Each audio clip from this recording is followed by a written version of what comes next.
اس کے بعد جو ہے میں اس طرف آتا ہوں کہ مدد کے لیے جو ہے نا وہ اللہ رب العزت کے علاوہ کسی کو بھی غائب میں پکارا جا سکتا ہے نہیں. آپ کو کیا لگتا ہے؟ سر جی یہ تفسیر نمونہ پڑھی ہے پہلی جلد، ٹھیک ہے، اس کے صفحہ 35 پر میں آپ کو اٹھا کے پڑھ دیتا ہوں. کیا لکھتے ہیں پہلے یہ سوچ لیں. آپ کو وسیلے کے چکر میں دھوکہ دیا ہے اور واسطے اور وسیلے کے حوالے سے یہ کیا کہتے ہیں. صفحہ نمبر ہے جی 37، تفسیر نمونہ جلد نمبر 1. یہ سورہ حمد کی خصوصیات میں لکھتے ہیں کہ یہ نقطہ بڑا جاذب نظر ہے کہ خود ساختہ یا تحریر شدہ مذاہب جو خالق اور مخلوق کے درمیان معاملے میں واسطے کے قائل ہیں، ان کے برخلاف اسلام انسانوں کو یہ دستور دیتا ہے کہ وہ کسی بھی واسطے کے بغیر خدا سے اپنا رابطہ اور تعلق قائم کرے، کسی بھی واسطے کے بغیر. اور یہاں لوگوں کو بے وقوف بنایا کہ واسطے اور وسیلے کے بغیر سر ہم کیسے چڑھ سکتے ہیں، اللہ تک پہنچ سکتے ہیں، چھت پہ چڑھنا ہو تو سیڑھی چاہیے، اور جی بادشاہ سے ملنا ہو تو وزیر اور مشیر اور اس طرح کے معاملات. سر یہ تفسیر نمونہ ہے، یہ مکارم شیرازی یہ آپ اٹھا لیں اور یہ دیکھ لیں یہ کون ہے.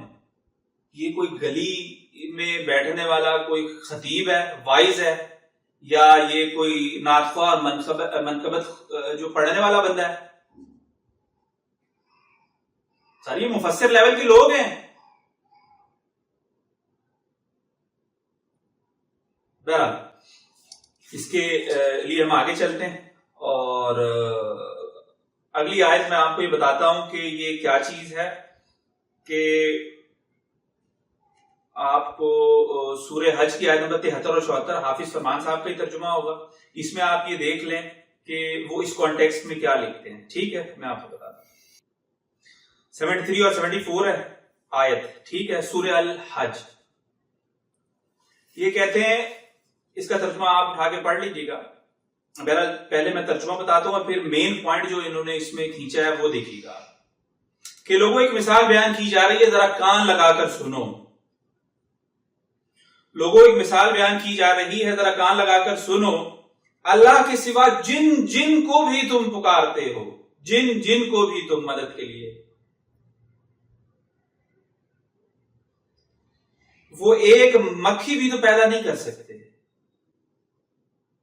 وہ سارے کے سارے ہی جمع کیوں نہ ہو جائیں، بلکہ مکھی بھی اگر ان کے کھانے سے کچھ لے کر اچک لے یا ان سے کچھ لے کر اچک لے تو وہ ان سے چھین نہیں سکتے. کتنا کمزور ہے جو مانگ رہا ہے اور کتنا کمزور ہے جس سے مانگا جا رہا ہے. اس کے بعد آیت ہے ما قدر اللہ حق قدری ان اللہ لقوی عزیز. کہ اللہ کے مرتبے کو تم نے نہیں جانا، اللہ کی کیا معرفت تھی، اللہ کی کیا پہچان تھی، ان کو آپ نے اللہ کی قدر ہی نہ کی. اللہ قوت والا اور غالب ہے. اس کے جو ہے نا تفسیر آپ دیکھ لیں، اس میں ترجمے میں جو فرمان صاحب نے کی ہے کہ سر جو پکارنے والا ہے وہ عابد ہے اور جس کو پکارا جا رہا ہے وہ معبود ہوتا ہے. غائب میں مدد کے لیے جب آپ کسی کو پکار رہے ہیں تو وہ آپ کا معبود ہے اور جو پکار رہا ہے وہ عابد ہے. اگلی ایک آیت کے ریفرنس کی طرف چلتے ہیں انشاءاللہ. کہ یہ سارے حوالے نیچے انشاءاللہ اللہ رب العزت کی توفیق سے جو ہے نا وہ ریفرنسز آئیں گے. آپ کو ٹینشن لینے کی ضرورت نہیں ہے، آپ تسلی سے نوٹ ڈاؤن کر سکتے ہیں. سورہ المومن کی آیت نمبر 60 کہ تمہارے رب کا فرمان ہے کہ مجھے پکارو، مجھ سے دعا کرو، میں تمہاری دعا کو سنوں گا، اور جو تکبر کرتے ہیں میری عبادت سے میں ان کو جہنم میں داخل کر کے رہوں گا. یعنی کہ وہ جہنم میں داخل کر. آپ نے غور کیا کہ اللہ رب العزت کہہ رہا ہے کہ مجھے پکارو، مجھ سے دعا کرو، میں تمہاری دعا کو سنوں گا، اور جو لوگ میری عبادت سے تکبر کرتے ہیں. یہاں اللہ رب العزت نے دعا کو عبادت کار. تو یہ بات آپ کو کلیئر ہو جانی چاہیے کہ دعا ایک عبادت ہے. اور اسی کانٹیکسٹ میں تفسیر نمونہ کی جلد نمبر 11 صفحہ 287 میں پیغمبر اسلام سے اور ائمہ اہل بیت علیہ السلام سے حدیثیں آئی ہیں، وہ میں آپ کو بتا دیتا ہوں. میں جو کہہ رہا ہوں نا دعا ایک عبادت ہے، اس کے طور پہ دلیل میں آپ کو پیش کر رہا ہوں کہ الدعاء هو العبادہ، دعا عبادت ہی تو ہے. اور دوسری روایت آ رہی ہے ہی عبادت الکبریٰ، دعا بہت بڑی عبادت ہے. تو سر جی دعا اگر عبادت ہے تو دعا میں کسی کو شریک کیا جا سکتا ہے؟ یہ ذرا سا سوچنے کا مقام ہے. تو سر جی یہ ائمہ اہل بیت علیہ السلام کی تعلیمات ہیں، یہ کسی ملا مولوی کی نہیں، یہ کسی ذاکر کی نہیں، یہ کسی منقبت پڑھنے والے اور نوحہ خاں اور شام غریبہ پڑھنے والے کی نہیں، یہ کسی نعت خواں کی نہیں جس سے آپ جب بکنگ کروائیں تو پیسوں میں سیٹلمنٹ میں آدھے اور ایک ایک گھنٹے لگ جاتے ہیں، اور آپ لوگوں سے کس لیول کے وہ پیسے وصول کرتے ہیں شام غریبہ پڑھنے کے اور دوسرے منقبت اور اس کے. یہ سچے اہل بیت ہیں، اہل بیت کے محافظ ہیں اور محب ہیں جو ان کی منقبت بیان کرنے کے لیے لاکھوں روپے اپنے مریدین اور اپنے چاہنے والوں سے گھسیٹ لیں؟ یا یہ عاشق رسول ہیں کہ لاکھوں روپے جو ہیں وہ کہیں نعت پڑھنے کے لیے ان کو اللہ کے رسول صلی اللہ علیہ وسلم کی تعریف بیان کرنے کے لیے ان کو بلایا جائے اور وہ لاکھوں روپے میں سیٹلمنٹ کریں؟ اس چیز پر غور کر لیں میرے بھائی. یہ تعلیمات ہیں، یہ ائمہ اہل بیت علیہ السلام کی تعلیمات ہیں، یہ تفسیر نمونہ ہے، یہ کوئی مولوی کی لکھی ہوئی کتاب نہیں. اللہ اکبر. اسی کانٹیکسٹ میں اب آپ کو بتاتا ہوں نہج البلاغہ جو خطبات علی علیہ السلام جو آپ کے یہاں بہت مشہور اور معروف ہے، ٹھیک ہے. اس میں یہ وصیت کے چیپٹر میں آپ چلے جائیں اور صفحہ جو ہے نا وہ 771 ہے، جو ہے نا وہ اس کا ہم انشاءاللہ جے پی جی بھی لگا دیں گے، یہ والا ہے، ٹھیک ہے. اس کے 771 پہ چلے جائیں کہ مولا علی علیہ السلام مولا حسن علیہ السلام کو کیا وصیت فرمانے کہ میرے بیٹے خدا سے دعا کرنے میں کسی کو شریک مت کرنا. سر یہ تو جنت کے نوجوانوں کے سردار ہیں، یہ تو جنتی لوگ ہیں، ان کو بتانا پڑے گا کہ شرک کیا ہے، ان کو روکنا پڑے گا کہ شرک نہیں کرنا. سر جی یہ آپ اور ہمارے لیے مولا حسن کے ذریعے امت کو تعلیم دی جا رہی ہے. وہ سر جی اگر آپ سچے محمد والے محمد علیہ السلام کے ماننے والے ہیں تو آپ کب مانیں گے مولا علیہ السلام کا کلام یا مولا علیہ السلام کی تعلیمات کب مانیں گے کہ دعا میں میرے بیٹے کسی کو خدا سے دعا کرنے میں شریک مت کرنا. سر جی غور کریں، انشاءاللہ سارے ریفرنسز لگیں گے نیچے. اور میں آپ کو اب ایک اور آیت پڑھ کے سناتا ہوں، سورہ یونس کی آیت نمبر 11. سب قرآن ہوگا یا پھر جو معروف اس کی تفسیر ہے یا حدیث کی جو اصول اربعہ میں جو مین کتاب ہے اصول کافی. سورہ یونس کی آیت نمبر آپ 12 دیکھ لیں. سر جی کیا ہے؟ وَإِذَا مَسَّ الْإِنسَانُ ضُرٌّ دَعَانَا، کہ جب انسان کو کوئی تکلیف اور ضرر پہنچتا ہے، تکلیف پہنچتی ہے یا وہ مصیبت میں پڑ جاتا ہے تو وہ کیا کرتا ہے؟ آپ کو کیا لگتا ہے؟ آپ کیا کرتے ہیں؟ چلے میں اہل تشریح بھائیوں سے پوچھتا ہوں وہ کیا کرتے ہیں جب کوئی تکلیف پہنچتی ہے؟ اٹھتے بیٹھتے لیٹتے، ایکسیڈنٹ میں گر کر وہ ٹکرا گئے، کوئی انگلی دب گئی، یا اٹھتے وقت یا جیسے ہی کوئی بچہ لڑکھڑا کر گر گیا، کیا کرتے ہیں؟ وہ آپ کو پتا ہے، مجھے بولنے کی ضرورت نہیں. لیکن قرآن کیا کہہ رہا ہے؟ دعانا، وہ ہمیں پکارتا ہے، لجنبہ او قاعدا او قائما، لیٹے بھی بیٹھے بھی اٹھے بھی، وہ کسے پکارتا ہے؟ رب کو.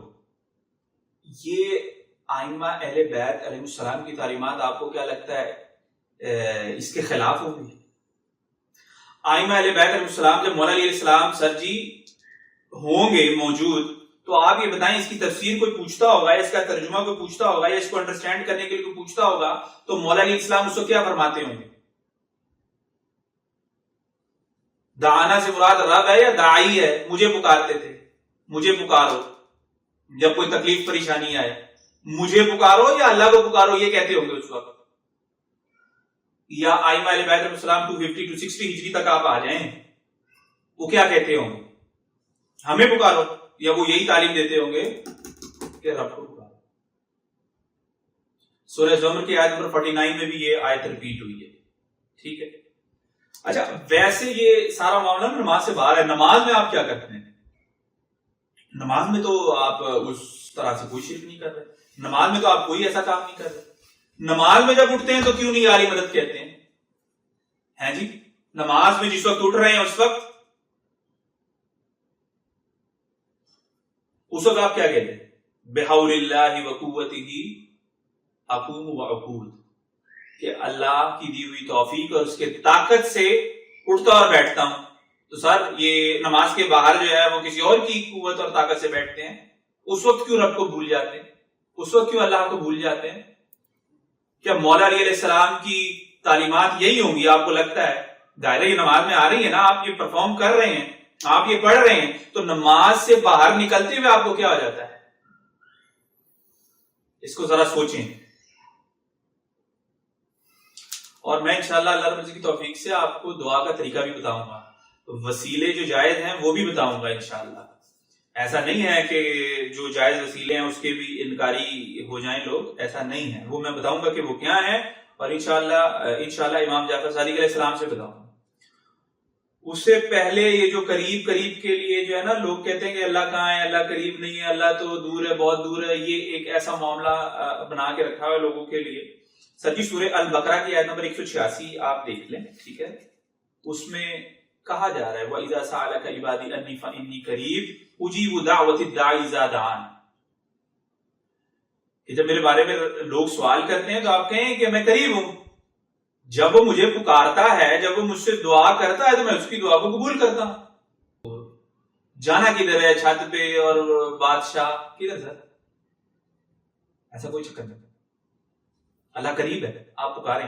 اور جو دعا کا طریقہ ہے نا وہ بھی میں آپ کو بتا دیتا ہوں. امام جعفر صادق علیہ السلام سے جو حدیث منقول ہے دعا کا طریقہ، اصول کافی کی جلد نمبر 5 صفحہ 107، جو ہم کرتے ہیں دعا کا طریقہ آپ کو جو ہم بتاتے ہیں وہی امام جعفر صادق علیہ السلام، یا یہ سمجھ لیں کہ امام جعفر صادق علیہ السلام میں انہی کے طریقے پہ عمل کر رہا ہوں.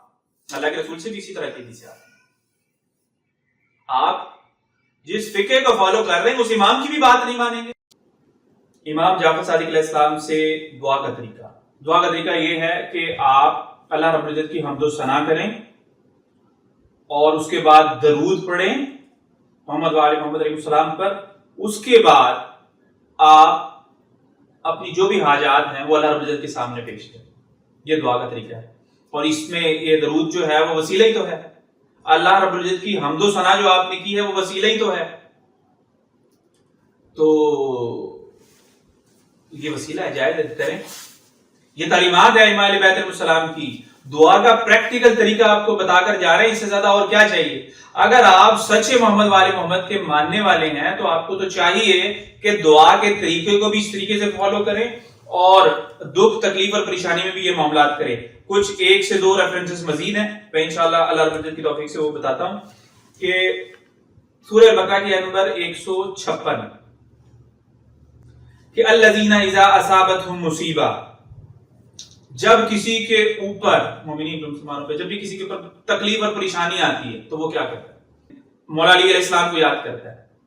ان کو یاد کرنا تو مسئلہ نہیں ہے، لیکن اللہ رب العزت کیا بتا رہا ہے کہ جب کوئی تکلیف پہنچتی ہے، پریشانی آتی ہے، مصیبت آتی ہے تو وہ کیا کرتا ہے؟ مسلمان مومنین کیا کرتے ہیں؟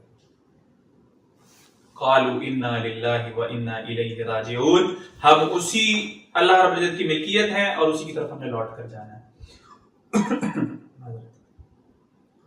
اور میں آپ کو بتاؤں کہ آپ جانتے ہیں کہ ہمیں حکم ہوا ہے کہ ہم محمد رسول اللہ علیہ وسلم پر درود بھیجیں، اور وہ درود کا طریقہ آپ کو پتہ ہے. اور اللہ رب العزت اور ملائکہ محمد رسول اللہ پر درود بھیجتے ہیں، صلوات بھیجتے ہیں. ٹھیک ہے، ایسے ہی ہے. سر آپ یہ دیکھیں کہ جب آپ نے مصیبت اور پریشانی آئی اور رب کو پکارا ہے، چونکہ یہ عبادت ہے، اب کیا اس کا نتیجہ ہو رہا ہے؟ اللہ رب العزت کہہ رہا اولئک علیہم صلوات، رب کا اس کے اوپر درود ہے جو مصیبت اور پریشانی میں رب کو پکار رہا ہے. اولئک علیہم صلوات من ربہم ورحمہ، اور رحمتیں، واولئک هم المہتدون، اور یہی لوگ کامیاب ہیں.